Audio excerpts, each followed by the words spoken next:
China Corvino. And I'm Sam Pemberton. Today we're connecting you live with our correspondent and professor Atul Rao in beautiful Miami, Florida at this year's Natpe conference. Natpe, which is the National Association of Television Program Executives, is one of the world's largest television conferences. Now, let's take a look at Natpe in Miami.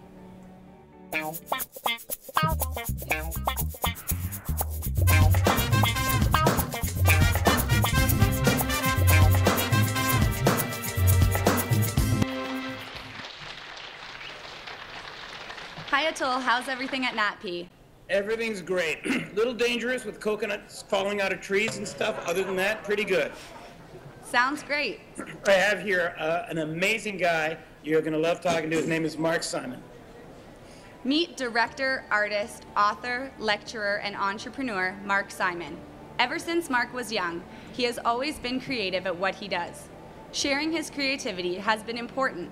With a major in art, he owned an advertising agency and published a college newspaper in Texas. After graduating college, he knew he wanted to be in the movie business, and Hollywood was the perfect place for Mark's artistic talents, designing on movies, commercials, and TV shows. Like Gene Simon, Mark got his start at Roger Corman's studio. He was hired as a construction coordinator on HBO's First and 10. Mark has worked on over 2,900 productions. When Steven Spielberg's show, Sequest DSV, came to Orlando, Florida, Mark knew he wanted to be a part of the show. He worked as the storyboard and concept artist, which he thrived at. After Sequest was over, he launched his own company called Animatics and Storyboards Incorporated. Mark has a knack for pitching and selling shows. This became a business of his, Selling Your TV Concept Now, which helps people fulfill seeing their ideas for TV shows come to life. To say the least, Mark Simon has come a long way and has plenty of experience in the television industry. Please welcome Mark Simon.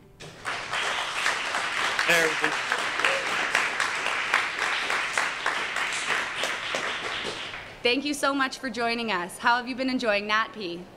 It's been great, all except for when Atul grabbed me and actually tied me to this chair to make me do this. But the rest of it's been really fun.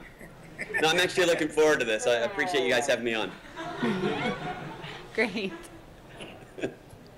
Our second-year students who study independent production have a few questions. Okay. Our first question. How you doing, Mark? My name's Joshua Godden. I have a question for you. When building a production team... Step up a little bit, Joshua. Pardon? Step up a little closer. I want to see you. There we Hello. go. How you doing? Yeah, good. Hey. Sorry, I'm tall and light. Anyway, so when building a production team, do you look for personality elements in the team or only team skills and techniques? You know, it's a combination of everything because, I mean, you hear all the time, people talk about production, you become like a family, and you want to be the good family and not the bad family, because you spend more hours on production than you actually do at home with everybody else. So if you've got a bad egg in there, it can really make the entire thing just absolutely a miserable experience for everybody. You don't always know beforehand, but what we do tend to do is we do tend to hire people we know and trust first. Even if someone that comes in from the outside might be better, if we don't know them, we're going to really try to stay with people we know and trust, because getting it done right and getting it on time and getting it done when we're not pulling our hair out is often more important than something that's only 2 or 3% better. So it is something we do we do pay attention to, but you don't always have that opportunity. Cool. Thank you very much. You bet. Our second question. Hi, Mark. My name's Darren. I have a question Darren. for you. Seeing how most students start in low entry positions, what advice would you give us to help us rise the ranks? Don't start in a low position. Start at the top. The biggest thing I always tell people is do more than what you're asked to do. If you wait until you're asked to do something, you're not really doing your job. You should do your boss's job and make your boss look really great. Do the next step up, because you won't be asked to do the next step till you've already proven you've done it. Keep your eye out on everything going on around you, and stop a problem before it becomes a problem. You know, look ahead at what's happening and fix something before there's an issue. Okay, thank you. You bet. And our final question. Final question? That's all you came up with? Come on, guys. Hey, Mark. I'm Eric. I have a quick question for you. What techniques do you use to prepare and shake off the nerves before giving a formal pitch? Well, I go to the bathroom. and that is true.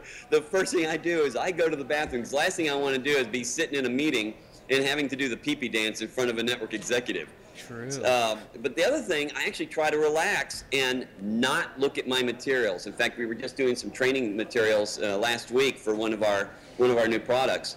And some advice that we've been giving people for a while is we always tell people never memorize your pitch because it's going to suck, okay?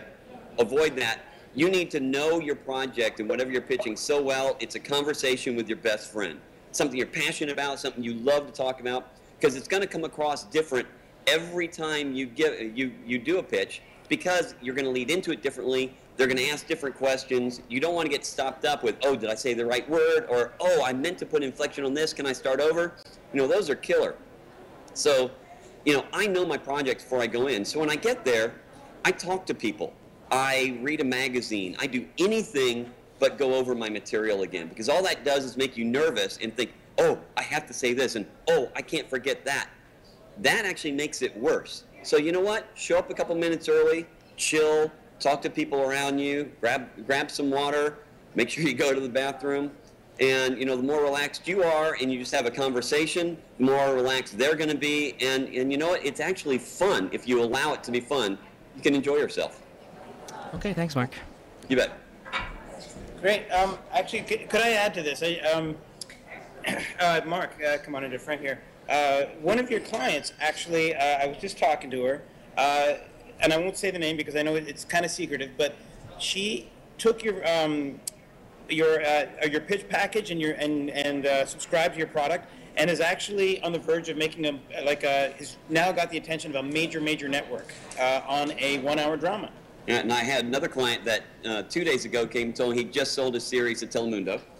And I also just found out that another client just got hired to be on-air talent, that he's leaving next week for some foreign country to go on the air. I just got an offer. I'm leaving for Romania next month to work on Scorpion King 4. And I also just got an offer. We're waiting to see the money come in. But with a studio in Canada to do one of my movies, an animated feature. You're kidding? No, so that just happened. And we were just asked, Jeannie and I were just asked to come on and be on-air hosts for a pitch competition where we'll be the judges on air. That'll happen in April. That's awesome. Just over the last couple days, that this kind of stuff's been happening. It's been great. That's the power of Natpe. That's all I can say. That's fantastic. Now, can I ask which Canadian production company you'll be working with? For the feature? Yeah. It's actually Mexico.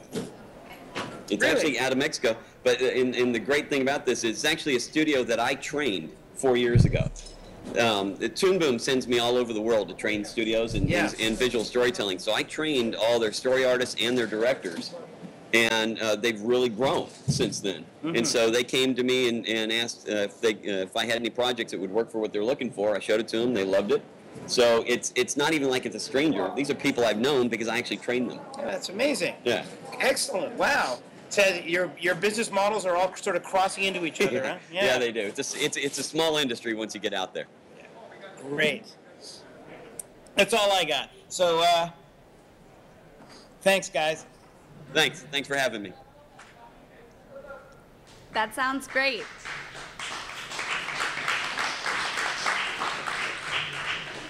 On behalf of Mohawk College, we want to thank you for your time. Enjoy the rest of the conference. Thank you very much. Bye-bye, guys. Thank you for watching Mohawk Meets the Masters of Media, and thank you to all those who participated in the Q&A with Mark Simon.